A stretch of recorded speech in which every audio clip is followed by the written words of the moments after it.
Magandang araw muli po sa inyong lahat mga ka-vlog, boss, idol, regular viewer, silent viewer, at kasama na rin po ang lahat ng mga OFW. Ang gagawin ko naman po ngayon ay mag-preparasyon po ng mga electrical system na naman po dahil mayroon na naman po kaming tatapusin na trabaho na general repair.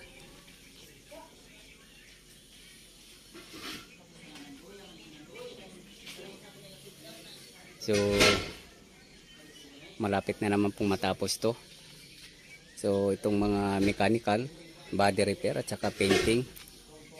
So unti-unti ko na naman pong tinatapos yung para sa akin, yung electrical system.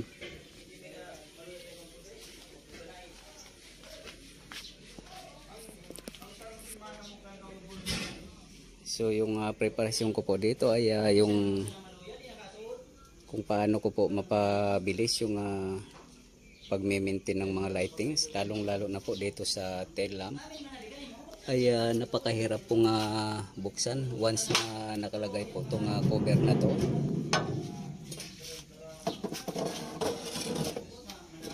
So itong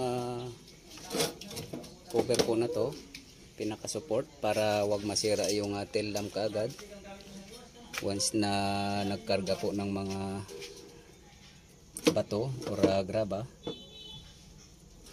So kaya ito po yung purpose nito, pero pagdating naman po sa maintenance ay napakatagal po, kaya may modification na naman po ako dito. Itong pagkabit po ng cover na to ay dapat nakausog ng konti. So kung dati po itong butas na to, ito po yung pinaka guide para may kabit to, pero babaguhin po siya dahil matagal po ang pagpalit po ng mga bombilya dito, kasi hindi po basta-basta na bubuksan to dahil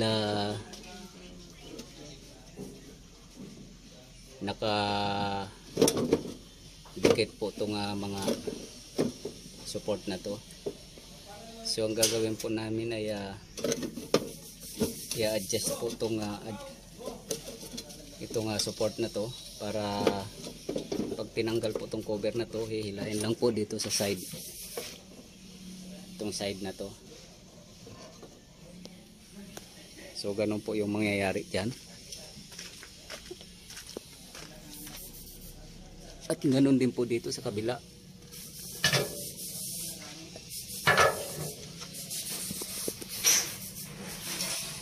So ganyan po.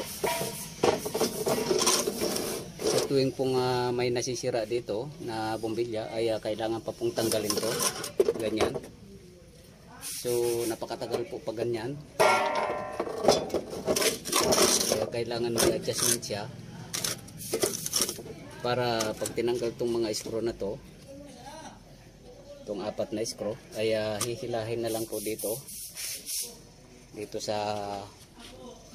gilid, at hindi na po kailangan tanggalin to. So ganun po yung preparasyon ko sa electrical system ko na para mapabilis yung pag-maintain.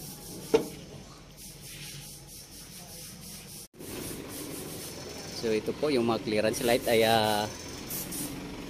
tapos ko na po siyang naikabit at nalinis yung iba.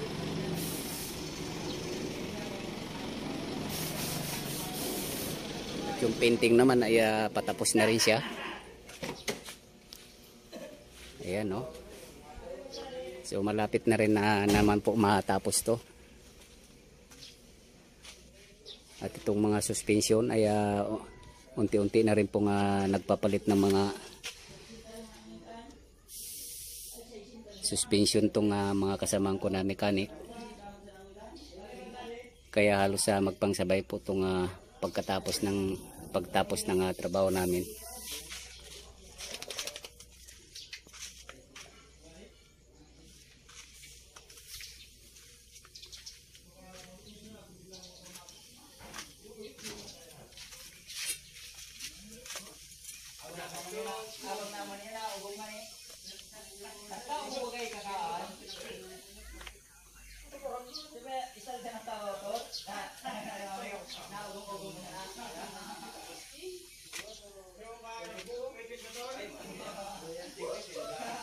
Ito po yung truck na to. Ito po yung ni-repair wiring ko. Yung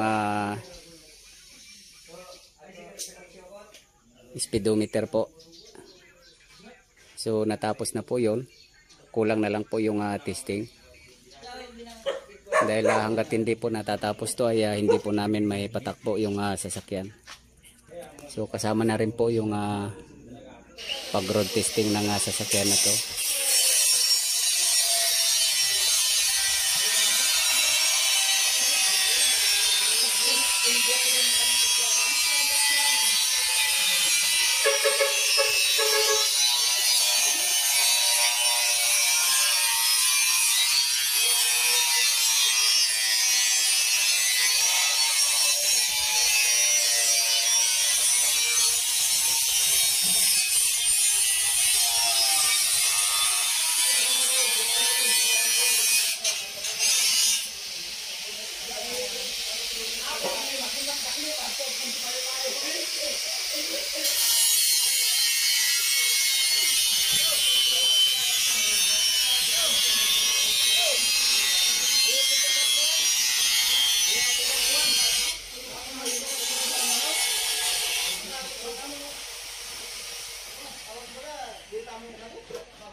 So itong linggo po na to ay malamang matatapos na po namin ito.